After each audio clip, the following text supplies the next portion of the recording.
turn our attention right now in our extended coverage of Hurricane Idalia to Fort Myers Beach. ABC 7's Gage Goulding is out there now. Gage, how are you? We're doing great.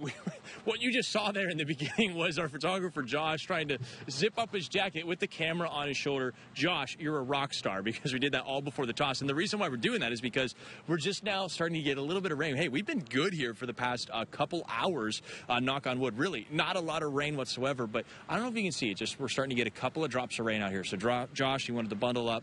I get it. I respect it. I love it. Let's talk about what we're looking at right now. This is the shrimp boat fleet behind me here. This is outside Erickson and Jensen, and that was a big story after Hurricane Ian was these shrimp boats. They were stacked on top of each other like Legos. Actually, where I'm standing at right now, they were kind of all toppled up over here.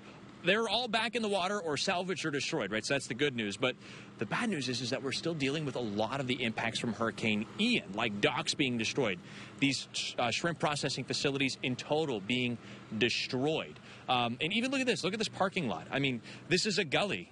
I'll jump down in here. I know the folks earlier were giving me a hard time. I'm 6'3" for our reference here, I promise. So, but this is a couple inches deep in some parts here, closer to a foot of these gullies that were washed away by Hurricane Ian and this storm surge. As we, Josh, you want to walk back here, Josh? I guess we could take a little jog back here to just show how the water is cut away, and the storm surge that we're about to see is just going to kind of add to the problem, add to the erosion factor of what we're dealing with here. Let's go like this. Microphone's about 8 inches tall, so I'd say this is about 8 inches deep right here, just kind of cutting to the ground. So you think about this area right here and the storm surge we're about to get 2 to 4 feet if we get that peak.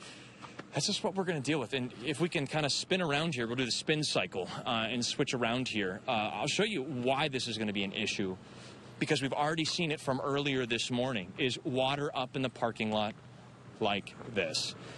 This is the splish splash all around here. And I know the camera doesn't do it justice at night, but as we walk further deeper into here, you're going to see several inches of standing water.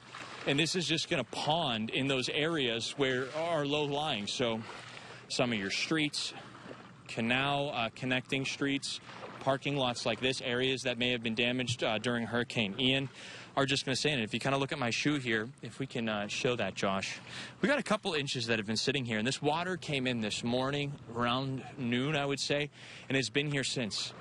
Getting back to the shrimp boat. So we got the parking lot and all that, and how the storm surge is going to impact what's on ground. But what about the shrimp boats and the facilities that process the shrimp boats? This is Trico Shrimp here. This place is still practically destroyed after Hurricane Ian.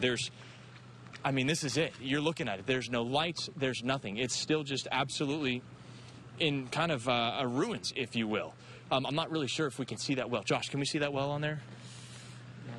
He's saying not really, so we'll kind of move on a little bit. But I want you to know that this area has practically been untouched. The most they've done here for the most part is put this kind of gated fence around here. Actually, we were just walking through here. Inside, there's still shrimp that was in the coolers before Hurricane Ian. It sat in there for 11 months, so thankfully you don't have smell-o-vision because you can only imagine what that smells like. So let's talk about the shrimp boats. How are these guys going to fare out here? These guys and gals, the captains, the boats themselves.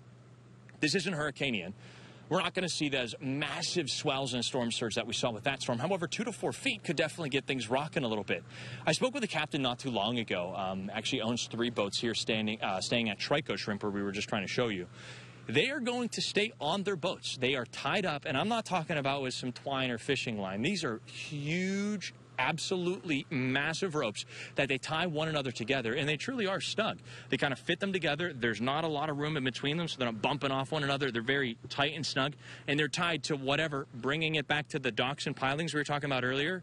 They're tied to those. So fingers crossed that they will be able to stay here. They'll be able to weather this storm. Now, speaking about weather, we're getting some of in the bands we've been talking about all day. We're starting to get a band here where we're getting some wind. For the last 45 minutes, things have been, for the most part, calm, but we are starting to see some more wind pick up and just some spitting rain. Right now, here on San Carlos Island, Fort Myers Beach, things are pretty nice. This is actually a pretty enjoyable evening. Will it stay like that, though? That's the big question, and we'll be here to let you know, and we'll be here right with you. I'm reporting live on San Carlos Island. Gage Goulding, ABC 7. Gage, we appreciate it, and we only keep